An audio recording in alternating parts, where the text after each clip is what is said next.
Merci pour la famille de chacun d'entre nous.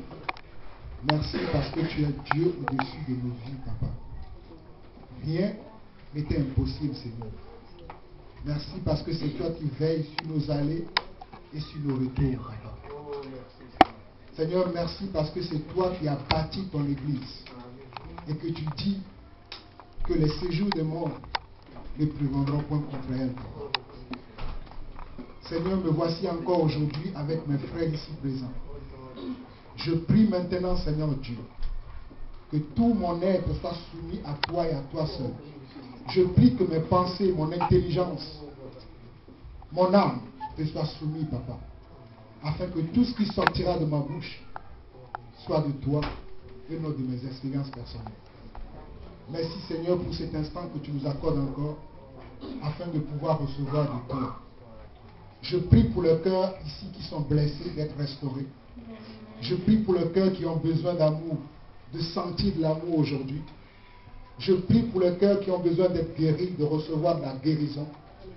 Je prie, Seigneur Dieu, pour ceux qui ont besoin d'être délivrés, de recevoir la délivrance. Je prie pour ceux qui ont besoin de restaurer, de recevoir la restauration. Car tu es le Dieu de la restauration, Papa. Père, que ta volonté soit faite. Au nom de Jésus-Christ. Amen. Amen, amen. Que Dieu vous bénisse encore. Amen. Je vous avoue, comme je l'ai dit, que je ne sais pas par où commencer parce que j'ai beaucoup de choses à dire et je sais que je n'ai pas assez de temps aussi. Mais bon, le Seigneur m'aidera. Église de Dieu, les temps sont durs.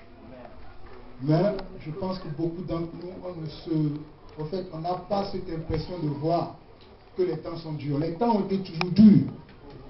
Mais aujourd'hui, à cause de la vie, à cause de la mondialisation, à cause de comment on se sent, on ne voit pas vraiment que les temps sont durs.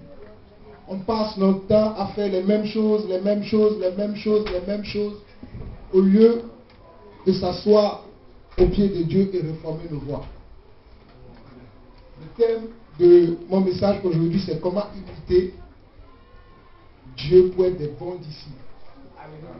Je pense que si je pose la question à quelqu'un ici qui est disciple, tout le monde levera la main. Mais est-ce que quand Dieu nous regarde, tout le monde est disciple ici aujourd'hui? Parce qu'on peut dire, on peut lever la main ici, moi y compris, je ne m'exclus pas. On peut lever la main, oui, je suis disciple. Mais est-ce que Dieu nous voit comme disciples? J'aimerais que chacun d'entre nous, quand il va rentrer chez lui ce soir, réfléchisse à cette question. Est-ce que Dieu me voit comme un disciple?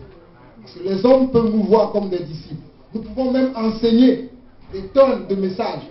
Mais si le temps là, le temps où on va passer, comme la Bible appelle ça, le temps de l'épreuve, le temps où on va passer dans l'épreuve devant le Seigneur, si nous ne passons pas, nous aurons fait toutes ces choses en vain. J'ai envie de pleurer même quand je pense à ces choses, je vous assure. J'essaie de me retenir, mais j'ai envie de pleurer parce que nous passons notre temps vraiment à faire des choses inutiles, à les progresser tout le temps, alors que Dieu nous attend dans les choses les plus simples. Il veut qu'on soit plus dans les choses les plus pratiques. Mais nous passons notre temps à faire les choses que nous avons vues d'ailleurs, nos prédécesseurs faire. Nous continuons aussi dans la même chose. Mais il est temps de reformer nos voies. Que le Seigneur vous parle, parce que le Seigneur est en train de vous parler, il me parle aussi. Parce que je vous parle, mais Dieu m'a parlé aussi. Il y a des choses sur lesquelles je ne suis pas bon. Il y a des choses sur lesquelles peut-être vous êtes mieux que moi. Il y a des choses sur lesquelles je suis mieux que vous. Mais nous devons tous ensemble, avant que la trompette ne sonne, d'être au même point avant que la trompette ne sonne. Sinon, on aura couru en vain. Et c'est une question de vie ou de mort. Avant d'aller directement dans le sujet, Dieu m'avait donné, tout à l'heure quand j'étais là, il m'avait donné des passages que je vais vous lire. Peut-être c'est pour certains. Dans 2 Corinthiens chapitre 4, nous allons lire 2 Corinthiens chapitre 4. Ça ne concerne pas mon message, mais ça m'a venu à cœur de vous lire ça. Donc je vais vous le lire. Peut-être c'est pour quelqu'un. 2 Corinthiens chapitre 4, versets 16 à 18.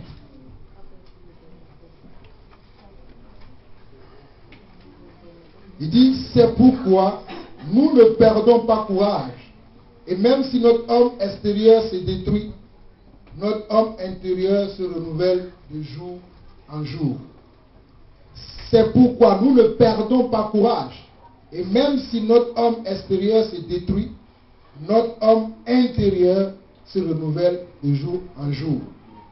Car nos légères afflictions du moment présent produisent pour nous, au-delà de toute mesure, un poids éternel de gloire, parce que nous ne regardons point aux choses visibles, mais à celles qui sont invisibles, car les choses visibles sont passagères et les invisibles sont éternelles. Amen. Dieu lui-même, il vous expliquera ce verset. Parce que si je prends le temps de l'expliquer, je ne vais pas pouvoir parler du thème. Mais ça m'est venu à cœur de vous lire 3 versets. Il y en a un autre dans 1 Corinthiens chapitre 15. Et après, il y aura Apocalypse 22. Et après, je vais entamer le sujet sur lequel je voulais vous parler. Donc, 1 Corinthiens chapitre 15, verset 54 au verset 58. 1 Corinthiens chapitre 15, verset 54 au verset 58. Il dit, lorsque ce corps corruptible aura revêtu l'incorruptibilité et que ce corps mortel aura revêtu l'immortalité, alors s'accomplira la parole qui est écrite. La mort a été engloutie dans sa victoire. Ô mort, où est ta victoire? Ô mort, où est ton aiguillon? L'aiguillon de la mort, c'est le péché. Et la puissance du péché, c'est la loi. Mais grâce soit rendue à Dieu qui nous donne la victoire par notre Seigneur Jésus-Christ. Ainsi, mes frères bien-aimés, soyez fermes, inébranlables, travaillant de mieux en mieux à l'œuvre du Seigneur, sachant que votre travail ne sera pas vain dans le Seigneur. Mais le verset 58 est plus intéressant. Déjà, à partir du verset 55, on nous dit que la mort n'aura plus de victoire. Aujourd'hui, nous avons encore la mort. Je peux essayer d'expliquer la mort sur plusieurs thèmes. Même le chômage, c'est la mort. Même le célibat, c'est la mort. Même la pauvreté, c'est la mort. Parce qu'au ciel, on ne verra aucun indigent. Au ciel, on ne verra aucun mort. Il y aura plus. On nous dit que la mort, pour l'instant, la mort, même si je dis que je suis le plus puissant, j'ai de l'onction plus que tout le monde, à un moment donné, la mort peut m'atteindre. Parce que la mort a atteint Jésus, la mort a atteint Paul, Pierre, Jean-Jacques, et la mort nous atteindra aussi un jour si Jésus ne revient pas. Mais il y a un jour où la mort n'aura plus de force. C'est ça la bonne nouvelle. Amen. Il y a un jour où la mort n'aura plus de force. Sachez bien ça. Mais on nous dit au verset 58, ainsi mes frères, bien-aimés, soyez fermes. Les hommes ne sont plus fermes aujourd'hui. Aujourd'hui, ils sont avec Jésus. Demain, ils sont avec Mohamed. Après, demain, ils sont avec Allah. Un tour, ils font un tour, revient vers Jésus. Non, il faut qu'on soit ferme. Amen. Le temps est venu qu'on soit ferme. Parce que si nous ne sommes pas fermes, nous allons être emportés à tout vent de doctrine, à tout vent de chemin, mais nous devons être fermes. Et quand je dis être ferme, même dans cette église, il doit y avoir un groupe qui est ferme et un groupe qui est faible. Parce que croyez-moi, dans l'église de Jésus, Jésus il a dit le jour où je vais venir, beaucoup diront oui, Jésus, oui, j'ai fait ça, j'ai fait ça, j'ai fait ça. Mais seulement, ceux que moi je vais prendre avec moi, c'est ceux qui sont restés fermes. C'est-à-dire, c'est ceux qui ont gardé moi, ma parole. Donc dans une église, chacun peut faire ce qu'il veut. Mais le jour où on va choisir, le jour de l'examen, tout le monde ne passe pas l'examen. Et moi y compris. Je veux passer l'examen, mes frères. Priez beaucoup pour moi et pour vous-même. On doit passer l'examen. Chacun d'entre nous doit passer l'examen. Pour ceux, il y a des choses qu'on doit faire, où on nous dit ici, on doit être comment? Inébranlable. Quelqu'un qui est inébranlable, ça veut dire que c'est quelqu'un que peu importe ce qui se passe, lui il sait que là-bas, c'est là où il doit aller, il va là-bas. Même s'il tombe, il se relève, il va là-bas. Tout ce qui va arriver, il sait que c'est là sa destination. C'est pour ça qu'il nous dit, ainsi mes frères bien-aimés, soyez faibles, inébranlables, travaillant de mieux en mieux. Une des choses que je vois aujourd'hui chez les chrétiens, on travaille de mal en mal. De mal en mal, au lieu de travailler de mieux en mieux. La Bible nous dit de travailler de mieux en mieux. Nous, on travaille de mal en mal. En fait, on régresse au lieu de progresser. Et celui qui a des oreilles pour entendre. Amen. Apocalypse, chapitre 22.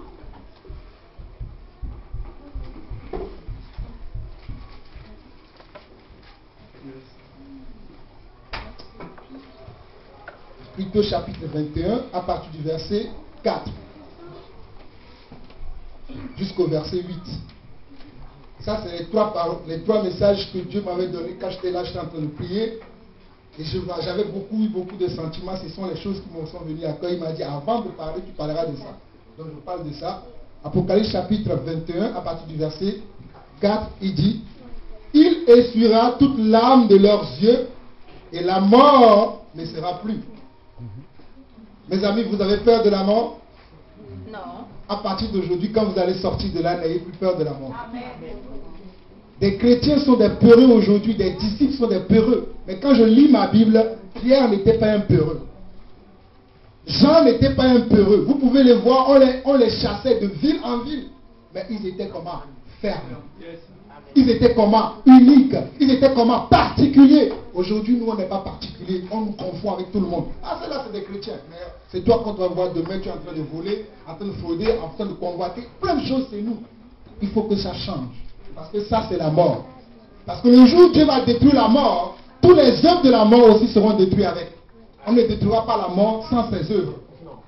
Quand on détruit la mort, on détruit aussi les œuvres de la mort. Que cela vous revienne tout le temps dans la tête que le jour où la mort sera détruite, ces œuvres aussi vont partir avec. Je continue. Il n'y aura plus ni deuil, ni cri, ni douleur, car les premières choses ont disparu. C'est ce que nous avons lu tout à l'heure dans 2 Corinthiens, à partir du verset 16, qu'on nous parle que les choses que nous voyons là, ce sont des choses passagères qui vont disparaître. Mais il y a des choses qui sont invisibles, que nous ne voyons pas, mais qui sont devant nous, que nous devons fixer avec nos regards. Même si une mouche passe, tu lui dis, tu vas là-bas. Moi je regarde, je vais aller là. Même si tu vois un moustique passer, tu vas là-bas. Moi je vais aller là-bas. C'est ça qu'on doit faire tout le temps, tout le temps, tout le temps, sans être fatigué. Mais nous les chrétiens, on se fatigue. Parce que peut-être Albert ne me regarde pas. Peut-être Christine ne me sourit pas. Ah, peut-être, oh oui, tout le monde est contre moi. Tout le monde a été contre Jésus. Les gens ont été contre les apôtres. Mais ils ont tenu jusqu'à la fin. Amen. Verset 5. Et celui qui était assis sur le trône dit, voici, je fais toutes choses nouvelles.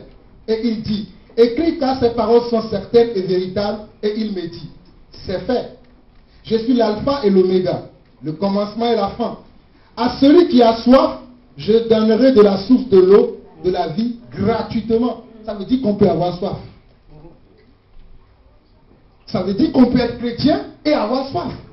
Ça veut dire qu'on peut être chrétien et être célibataire. Ça veut dire qu'on peut être chrétien et ne pas avoir d'enfant.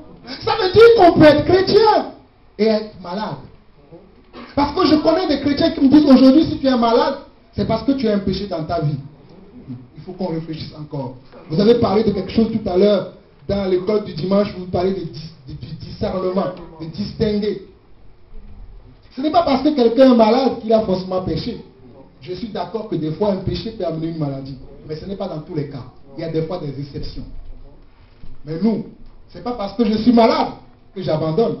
Je dois toujours continuer. Parce que si je suis malade, c'est toujours pour un but. Si vous lisez la Bible, il y a des gens qui ont été malades. Mais ça a été toujours pour un but. Il y a même des gens qui sont morts. Mais ça a été pour comment? Un but. Parce que Dieu fait chaque chose pour quelque chose. Peut-être nous, on n'a pas la fin de l'histoire. Mais lui, il a la fin de l'histoire. Quand nous regardons dans le monde aujourd'hui à ce qu'on appelle le cinéma, les films, celui qui écrit le film, le scénariste ou le réalisateur, il réalise le film selon ce que lui veut. Mais toi, lorsque tu es en face de ton écran, tu regardes le film, tu n'as pas la fin. Tu regardes, tu vois les choses, les scènes se succèdent les unes après les autres, et après finalement tu arrives à la fin. Mais au début, tu ne connais pas la fin. Peut-être qu'il va juste faire un résumé. Et Dieu nous a fait aussi un résumé de notre vie, c'est la Bible. Tout n'est pas dans la Bible.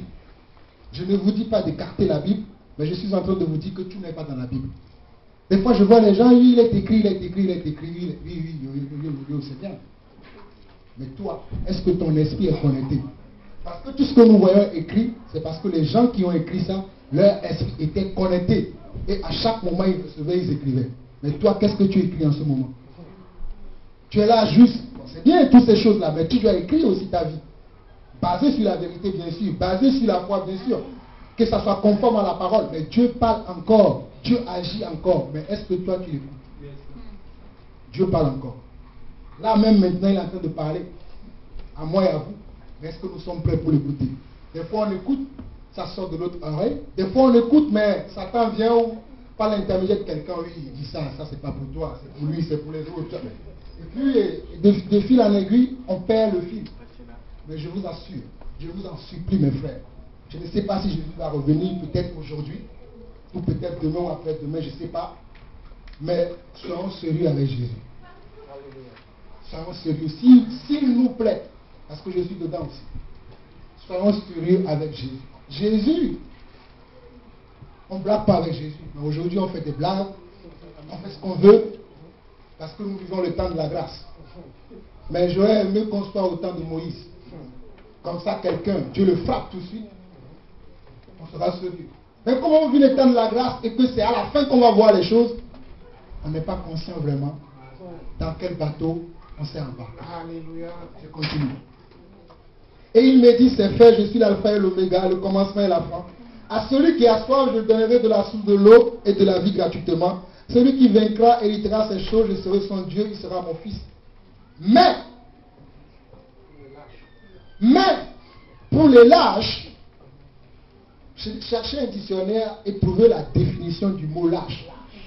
Je me suis retrouvé en étant déjà chrétien, en prêchant déjà l'évangile dans ma vie, plusieurs fois lâche. Je suis en train de vous parler de moi, en déjà prêchant l'évangile. Mais je me suis retrouvé déjà en étant lâche. Je me dis, Seigneur, pourquoi? Il m'a dit, parce que tu n'es pas ferme. Amen. Il m'a dit, parce que tu n'es pas ferme. Il continue. Les incrédules.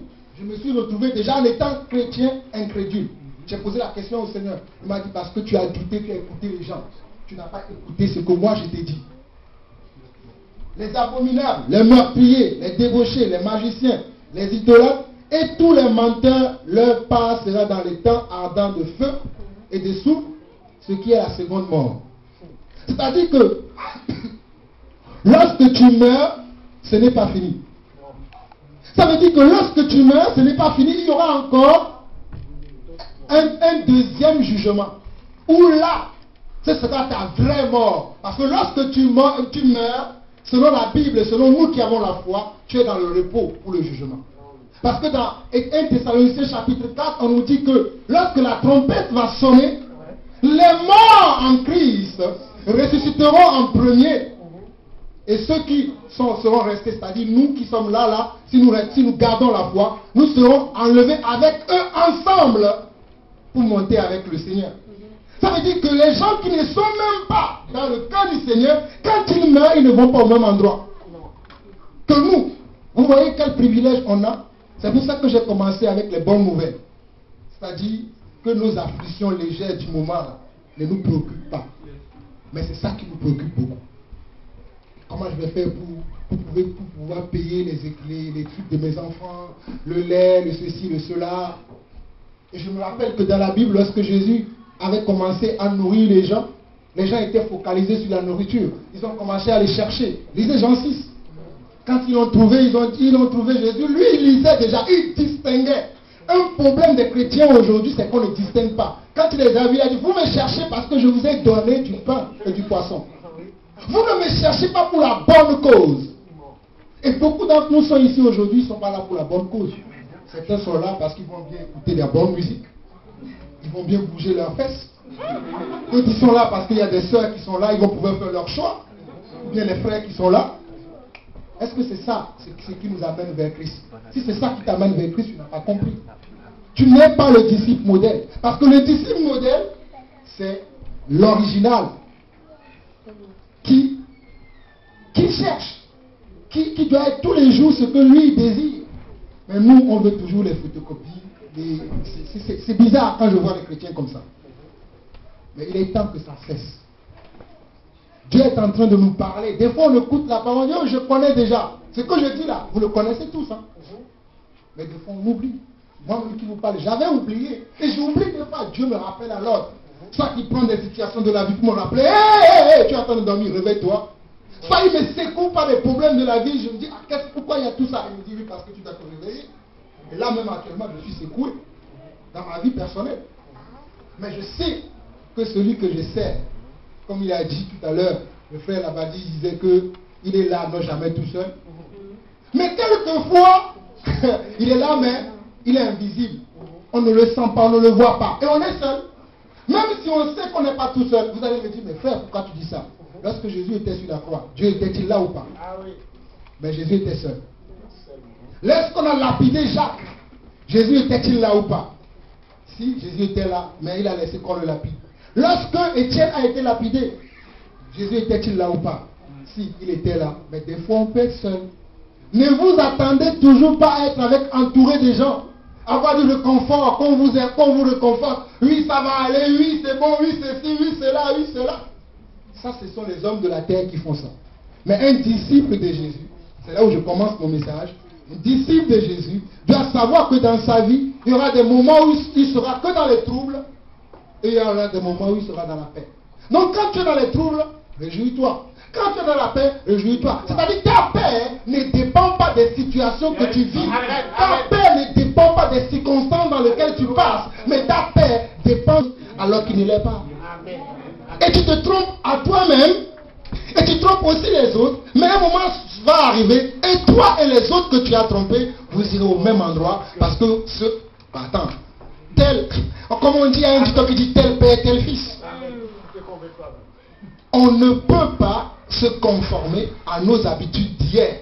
Même ce que nos pères ont fait hier ne sont plus bonnes pour nous aujourd'hui. Parce que quand je vois l'église, les choses que je vois dans l'église, des choses que ne doit pas, parce que l'église ne nous appartient pas, l'église appartient à Dieu. Amen. Et l'église doit être selon le modèle de Dieu, parce que le modèle de Dieu se trouve dans la Bible, et le modèle de Dieu, Dieu nous le dit aussi dans notre esprit. Mais nous, on veut faire toujours le modèle des hommes. On marche comme les hommes, on parle comme des hommes, on agit comme des hommes, et on se dit dans l'église de Dieu. Mais frère, c'est dangereux de se moquer de Dieu à ce point. Et tous les dimanches, on est là. Gloire à Dieu, gloire à Dieu, gloire à Dieu. Dieu n'a pas de gloire. Il ne ressent pas votre gloire. Parce que les gloires à Dieu là doivent venir d'un cœur sincère, un cœur pur, un cœur repentant. Amen, amen. 1 Thessaloniciens chapitre 1. Et je vais finir par là, je ne vais plus aller de gauche à droite. 1 Thessaloniciens chapitre 1.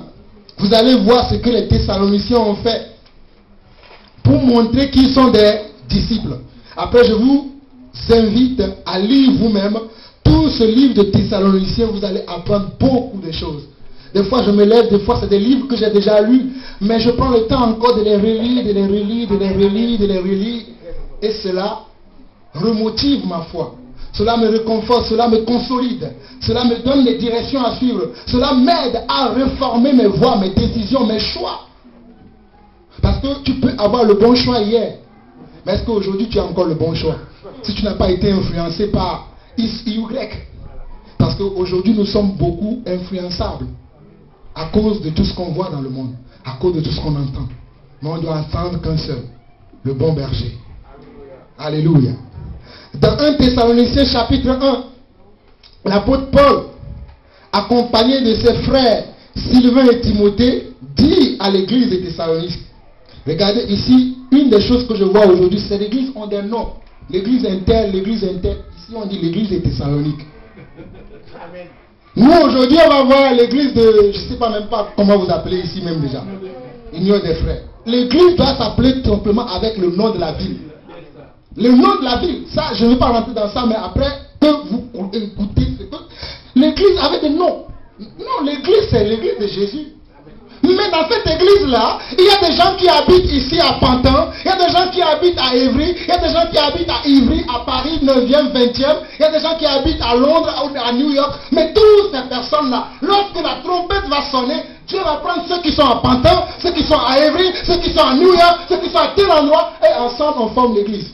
Mais nous aujourd'hui, église des assemblées de Dieu, église de je ne sais pas quoi, église de ceci, ça ce n'est pas la vraie église. Si je pars d'ici, parce que c'est l'une des choses, parce que j'ai entendu l'ordination et telle église, je ne suis pas en train de juger. Je suis en train de dire ce que je vois dans la Bible. Amen. Ayez le cœur pour écouter. C'est pour ça que j'ai dit ça va être difficile pour moi quand je vais parler, parce que ça peut paraître que je juge. Une des choses que nous voyons aujourd'hui, les chrétiens n'aiment pas la vérité. Lorsqu'on entend la vérité, oui, le frère juge, il juge. Alors que la Bible dit que même les choses de Dieu, c'est à nous les enfants de Dieu d'en juger. Le monde, Dieu les juge déjà. On n'a pas à juger le monde. Mais dans la maison de Dieu, c'est à nous de nous juger les uns les autres, nous exercer les uns les autres. Mais lorsque tu parles à un frère, tu vois le danger, tu lui dis, non, tu me juges. Il a dit, ne jugez point, ne vous serez point jugés. Moi, je vous ai dit, ceux qui donnent des noms à des églises, ils auront des comptes à rendre à Dieu. L'église de Dieu a déjà un nom. Il s'appelle, il a dit à Pierre, tu es Pierre, sur toi je bâtirai mon église. Lorsque Pierre a commencé l'église en Acte 2, avait-il donné un nom? Non. Il s'appelait l'église de Jérusalem, parce qu'ils habitaient à Jérusalem. Yes, amen, amen. Lorsque Paul a commencé, il est allé en ville, l'église de Thessalonique, l'église de Philippiens, est-ce qu'il y avait un nom? Mais nous donnons des noms, et je vois que ça continue de père de génération en génération. Les noms, c'est dangereux. Suivez au message. Qui est Dieu le Père en Jésus-Christ le Seigneur, que la grâce et la paix vous soient données. Nous rendons continuellement grâce à Dieu pour vous tous. Faisons mention de vous dans nos prières. Regardez l'apôtre et tous ses frères-là, ils faisaient mention de ces églises-là. Avant d'arriver ici, nous avons prié pour vous. Quand nous sommes arrivés dans la voiture, j'ai dit à mon frère Patrick qui est avec moi, prenons un temps pour prier encore. Parce que l'œuvre de Dieu ne le fait pas avec la chair. J'ai dit, Seigneur, nous prions encore. Donne-nous le vrai message que nous devons donner à ce peuple. Je ne vous connais pas tous, mais j'ai cité l'église du frère Ézéchiel, du frère Labadie, tous ceux-là qui vont venir, même ceux qui vont venir pour la première fois, Seigneur, nous les remettons en tes mains. C'est ça ce que l'apôtre Paul dit ici. Verset 3. Nous rappelons sans cesse l'œuvre de foi, de votre foi, le travail de votre amour et la fermeté de votre espérance en notre Seigneur Jésus-Christ devant Dieu notre Père. La fermeté qu'ils ont, ils l'ont en une église. Ils l'ont en qui? En Jésus-Christ. Nous devons être fermes en qui? En Jésus-Christ. Nous devons être fermes en qui? En Jésus-Christ. Et Jésus-Christ c'est encore la parole. Jésus-Christ c'est encore quoi? La parole. Au commencement était la parole. La parole était avec Dieu et la parole était Dieu. Et au commencement, cette parole qui était Dieu, c'est elle qui va encore revenir. Apocalypse 1, je suis l'alpha et l'oméga. C'est moi qui reviens encore. Et c'est en cette parole-là que nous devons être fermes. Mais nous sommes fermes en quoi aujourd'hui? À la tradition des hommes. De génération en génération, bon, tous les samedis, ils lavent les pieds des gens. Nous aussi, tous les samedis, on va laver les pieds des gens. On fait des programmes pareils. Mes frères, il m'est arrivé, comme on est là, on prend la Sainte Seine, on lave les pieds. C'est pas qu'on programme. Ah oui, le samedi prochain. Non, on est là. Le Seigneur nous met à cœur. Prenez la Sainte Seine. Mais on mange. Je dis, bon, ok, je sors ce qu'il y a à manger. On prie. Il y a du vin. On sort le vin. On lave les pieds. On ne donne pas l'heure. Parce que le Seigneur a dit, faites ces choses comment? Faites ces choses à chaque fois. Mais nous, des fois, on veut programmer. Des hommes, on veut toujours programmer le programme. Que ce soit tel jour, telle heure. On est dans les programmes. C'est dur, mais Dieu va nous aider. Il faut qu'on laisse les programmes des hommes et qu'on prenne le vrai programme de Dieu. Verset 5. Notre évangile ne vous a pas été prêché en parole seulement, mais avec puissance, avec l'Esprit Saint et avec une pleine persuasion, car vous n'ignorez pas que nous sommes montrés aussi parmi vous à cause de vous, et vous-même vous avez été, mais quoi? Mes imitateurs et ceux du Seigneur. Ceux-là, c'est-à-dire les Thessaloniciens, qui imitaient Paul. Paul voit que non seulement ils les imitent, mais ils imitent qui? Le grand roi. Celui qui est au-dessus de tout. Et Paul était fier et il leur dit quoi? Et vous-même, vous avez été mes imitateurs et ceux du Seigneur en recevant la parole au milieu de quoi? De beaucoup d'afflictions avec la joie du Saint-Esprit. Expliquez-moi comment on peut être dans l'affliction et avoir la joie du Saint-Esprit. Une question, expliquez-moi ça. Nous aujourd'hui, on veut avoir la joie du Saint-Esprit tous les jours. Mais on ne veut pas l'affliction. Lorsque l'affliction arrive, oui Seigneur, Seigneur, Seigneur, oui Seigneur, Seigneur, Seigneur, des fois on ne prie même plus. Bon, on ferme la Bible va en vacances, parce que bon voilà, il y a l'affliction. Ceux-là, ils étaient à l'affliction, mais ils étaient tous les jours dans la joie du Saint-Esprit. C'est ça la vraie imitation. Dans la vraie imitation, on voit les mêmes choses qu'on a vues dans le vrai modèle. Lorsque Dieu avait montré à Moïse le temple, il a dit quoi? Il dit, tâche de reproduire selon le modèle que je t'ai montré. Mes frères, si Dieu regarde sur la terre aujourd'hui, dans toutes les églises, que ce soit les églises qui sont dans les maisons, les guérisons sont dans les grands bâtiments et partout. Tous ne sont pas des imitateurs de Jésus. Mais pourtant, ils prient le nom de Jésus.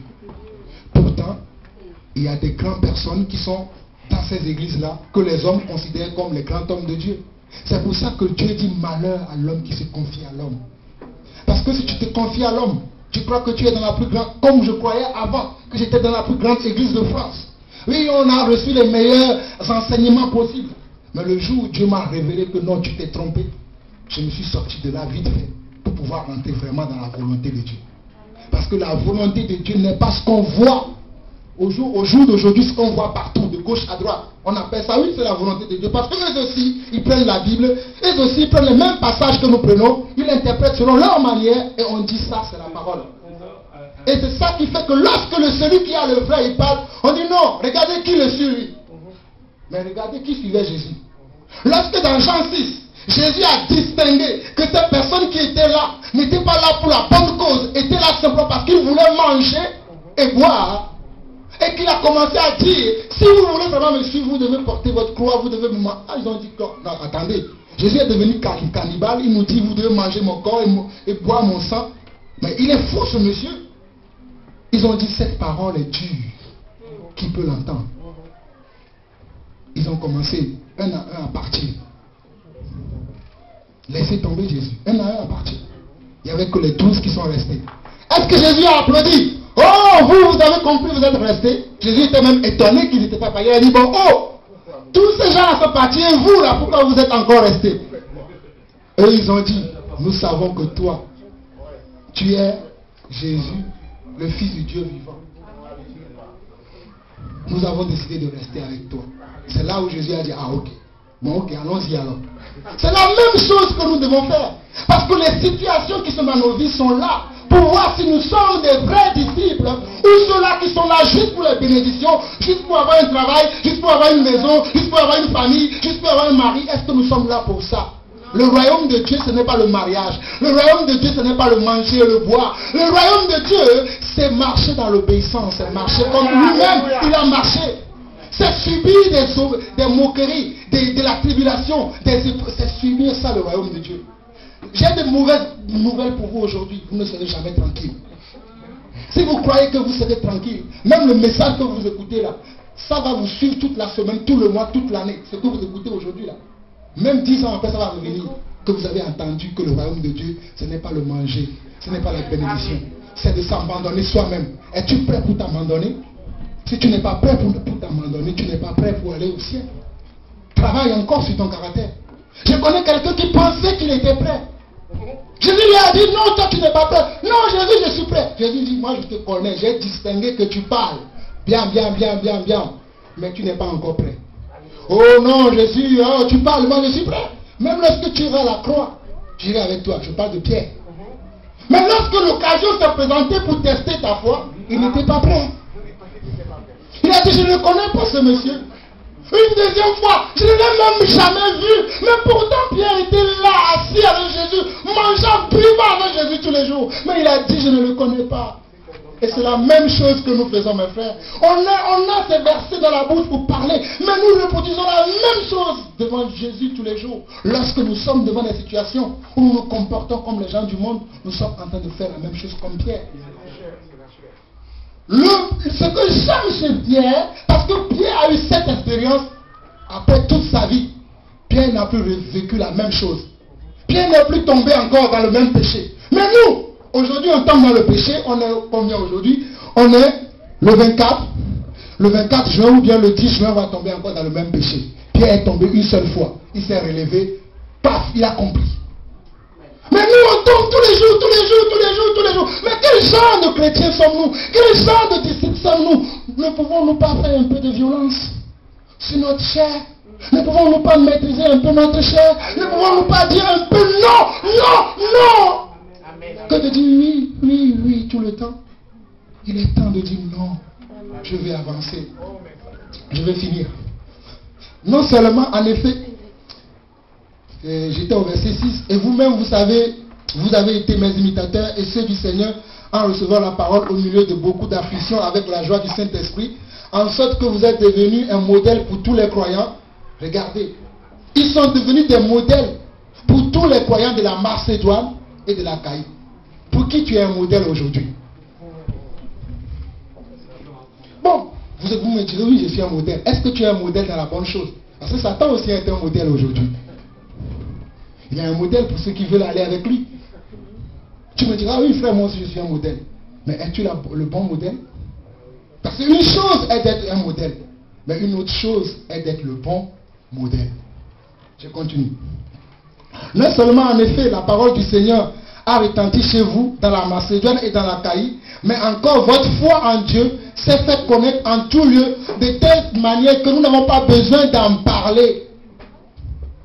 Le temps non plus, oui, bien, oui, je connais, Matthieu 10, Matthieu 24, Matthieu 6, non. On voit dans ta vie que tu es disciple. Pierre ne parlait pas tout le temps. Hein. Lorsqu'on le voyait, lorsque Pierre passait, ma Bible me dit que même son nom peut toucher des gens. Lorsque Pierre passait, celui qui avait le péché, il voyait Pierre, il se cachait. Nous les hommes de Dieu aujourd'hui, on parle. Même les gens n'ont pas peur. Parce qu'on n'a aucune puissance de Dieu en nous. On n'a pas travaillé notre caractère. On n'a pas travaillé le discipulat dans notre vie. On n'a aucune... Je me demande, quelle est cette génération? On n'a rien du tout. On passe pour des blaireaux devant les gens et on croit que... Ne croyez pas, ne croyez rien. Moi, j'ai même ma vie. Je dis, je vais travailler encore. Même si ça me prend 25 ans, 40 ans, au moins je vais arriver. Que de penser que oui, je suis alors que je ne suis pas. C'est une erreur grave de faire que je suis, que tu es quelque chose alors que tu ne l'es pas. Le jour de l'examen va arriver. Je redoute le jour de l'examen pour moi-même. J'espère que vous aussi vous le redoutez pour vous. En tout cas, si vous ne le redoutez pas pour vous, je vous ai rafraîchi la mémoire ce matin. Le jour de l'examen arrive et il arrive à grande vitesse. Parce que même quand l'apôtre Paul avait dit ça à l'époque, il disait que ça pouvait arriver. Mais comme un jour est pour le Seigneur 1000 ans, et comme 1000 ans est comme pour un jour, ça peut arriver à tout moment. Je continue. Il dit, car on rencontre un autre sujet, quel accès nous avons eu auprès de vous et comment vous vous êtes convertis à Dieu. C'est là où le coup va passer maintenant. En abandonnant les idoles pour servir le Dieu vivant et vrai. Vous allez me dire que moi je n'ai pas d'idole dans ma vie aujourd'hui. Mais beaucoup d'entre nous, si Dieu pouvait ouvrir nos cœurs ce matin, il va voir tous les idoles qui sont là.